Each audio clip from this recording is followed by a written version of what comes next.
Well, hello everybody. I'll do my usual. It's 10 minutes to 10 on a Wednesday evening, and I'm going to title this Critical Mass.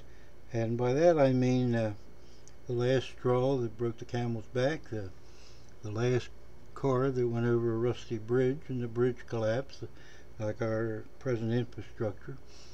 But you'll understand its usage. It's not special usage. Everybody will understand how I'm using it. And it has to do with the conversation tonight, and I want as much feedback as possible. Why it's unlikely that this economy will not only not recover quickly, but may never recover. And I've been reading a number of articles, as everybody says that you read too much, in economic magazines and in popular science and science newsletter, and try to keep up with what's basically going on. Now we have two things that are going to affect in a major way our internal economy and eventually the economy of the world, and those are robotics and 3D printing.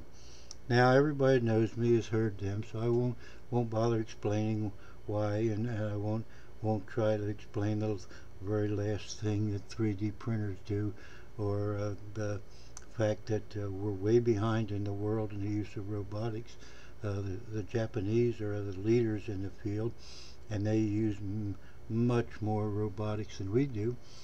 Now, but what the problem is that we're a country that lives off of services, and whether the service is mowing a lawn or whether the service is being a Wall Street banker, that we don't manufacture that much anymore.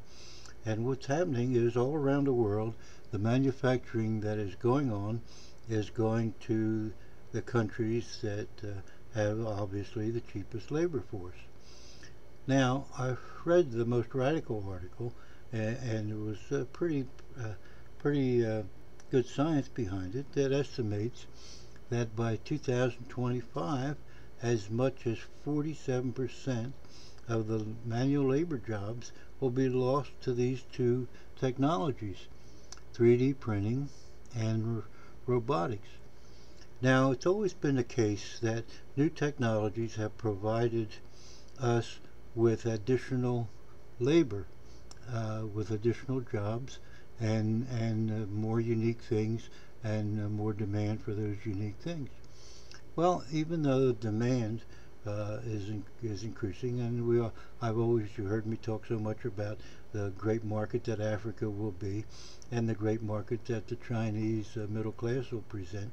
That I'm afraid, a generation may be away from where we reach this critical mass, and that being that that the Chinese, as well as us, have a problem with the reduced population. Now, that sounds crazy for the most populous nation in the world, but their one-child policy means that in order for them to take care of their elderly, and they're getting a lot of them now, and take care of their medical needs and everything else, that they're either going to have a lot of immigrants come in, or they're going to have to farm out a lot of their labor. But a lot of the labor all around the world is going to find out that it's going to be so much cheaper with the advance in robotics. And now robotics, we're not talking about these typical one-arm machines that go in a factory assembly line and put a weld here and a weld there. No, we're talking about machines that are capable of being reprogrammed, that are capable of doing multitask things, and that are all replacing the labor force. Now you say, well, yeah, but that'll just free a lot of people up to do other things. Well, exactly what are they going to do? Now you're going to have, with the 3D printing, you're going to have necessity for a few more programmers. But the 3D printing is such that you'll be able to X-ray something, and from the X-ray and from the program that's written into the technology of the machine, that it will write the program that's going to be necessary to print whatever you decide you want to make, whether it's a carburetor for 32 Chevy or whether it's some part for some rocket. So that we're not going to have to wait around for these parts. We're not going to have to wait for some machinist in China to make them because we don't maybe have the machinist here. We're just going to go to the corner store, the corner 3D store, and ask if they make them up. But it's not going to create anything in the labor force. It's going to restrict labor. And the same thing with the robotics. They're going to take out millions and tens of millions and eventually hundreds of millions of jobs. Now, what are these 40 or 50% of the people that are involved in services that are manual labors like mowing your lawn and all going to do when they have programmable lawnmowers, like they have vacuums today that don't have to go around and bump into the wall like the old ones used to. They could just go around. They're programmed to read things like cars. It won't be long and people will be sitting in cars that drive themselves and so forth and so on. So my fear is that we just no matter how much you train somebody, there has to be a job opening for that training, and there are not going to be these job openings, plain and simple. So I think we're in a very tumultuous time because the governments are going to have to supplement these people because you cannot have millions and millions of people out with absolutely nothing to do. That's the trouble with the Gaza Strip. That's the trouble with so many places in the world.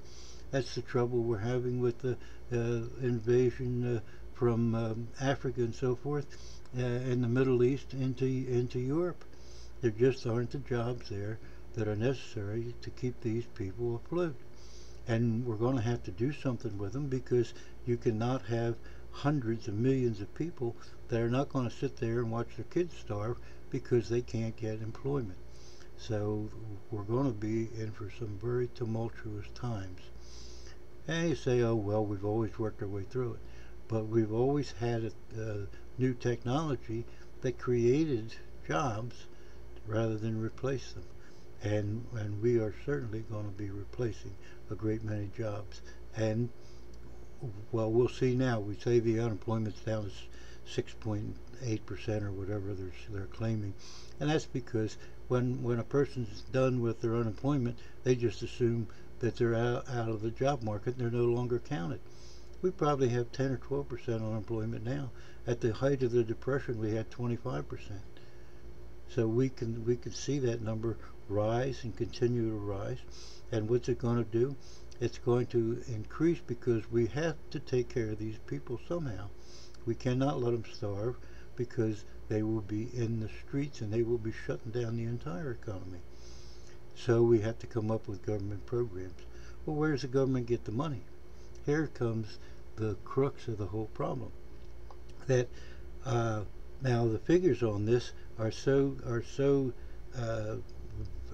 what do I want to say?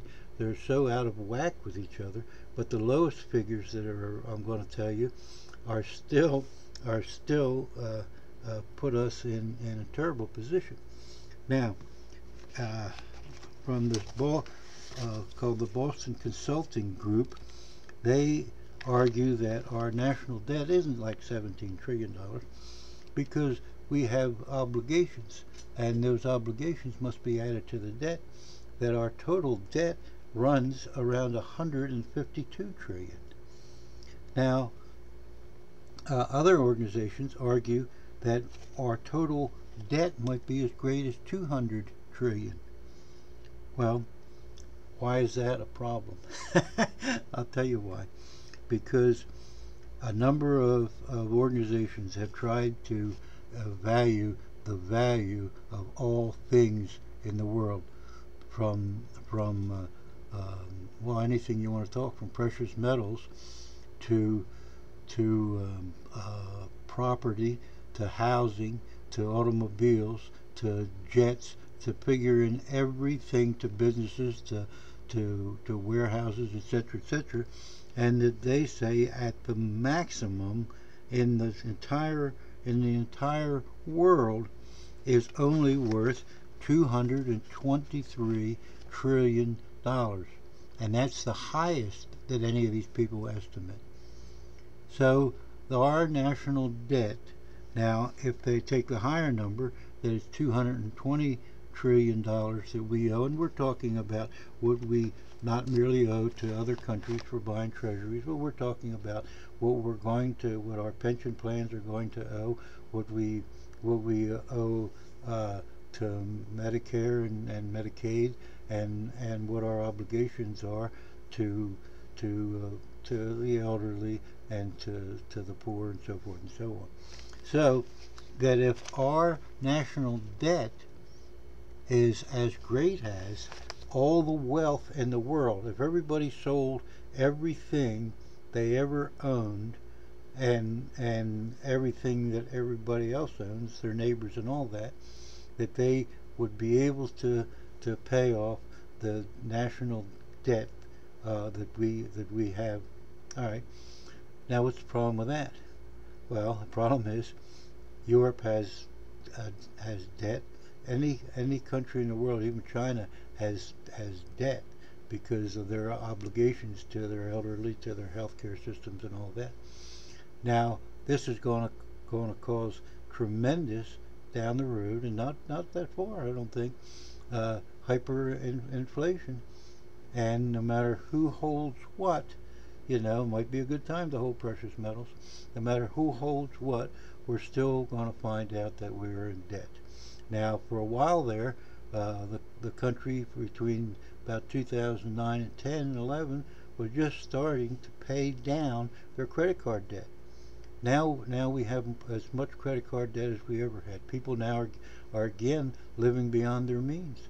So the government lives beyond its means, people live beyond their means, and it all this debt will come home to roost. And I don't mean just in America or just in Europe, but all over the world. And it's gonna cause tremendous unrest. Now, there's three basic ways to handle debt, and that is massive inflation. You pay it off, you inflate and keep printing money, and you hope to pay it off.